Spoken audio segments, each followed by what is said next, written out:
Hi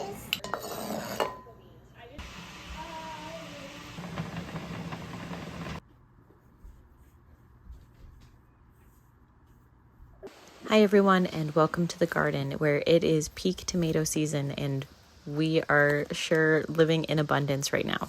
My absolute favorite way to preserve the tomato garden harvest is to dice and can them.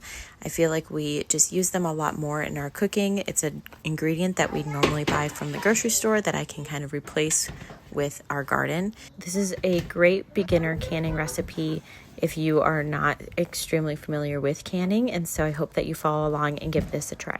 First, I like to just give the tomatoes a good wash, make sure there's no dirt and debris on them.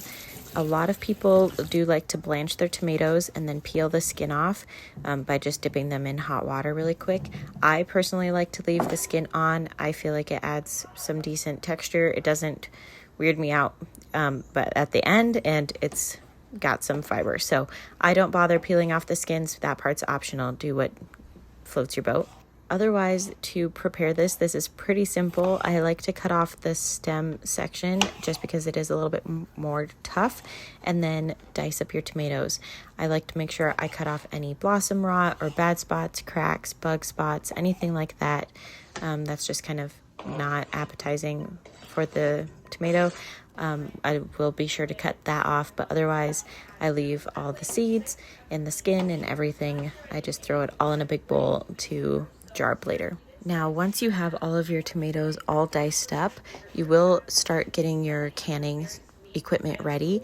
And so what I personally like to do is to get a big stock pot full of water and place my empty clean jars in that stock pot and get it boiling. Now with canning, one thing that you have to make sure that you're taking into consideration is adding like to like. So if you have hot jars, you want to add them to hot water. And if you have cold jars, you want to be adding them to cold water. So it doesn't matter if you boil your water first, but just make sure that you are not adding cold jars to hot boiling water. Otherwise, you will shatter all of your glass. I fill up the jars pretty quickly and then add them back to the hot water so they're still warm. Okay, so this is all the equipment that I need to can up these tomatoes. This bowl, I'm going to put some hot boiling water in, and we're going to put our new seals in here. I recommend using new tops that have never been used before for optimal food safety. You will need rings, but you will be removing these after they have cooled. This is just a funnel to make scooping easier. This picks up these, and then this will grab the jars out of the hot water. And then this is just a place to put them.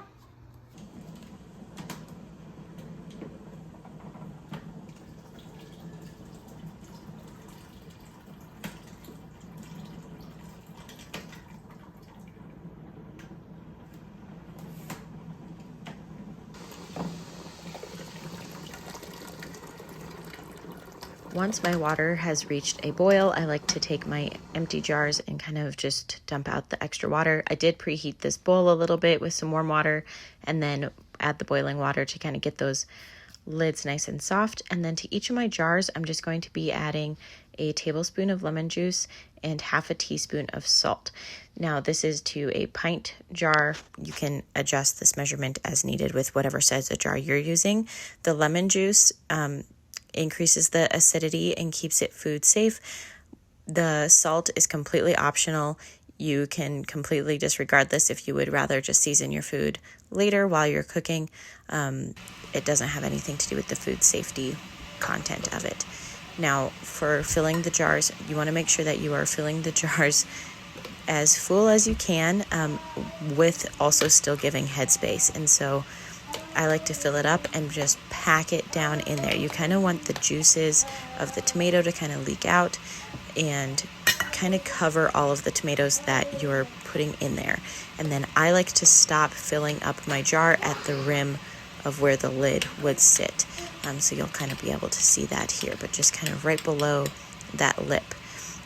And then you have enough headspace to work with, but your jars are also as full and packed as they can, and the juice is coming up and above your tomatoes.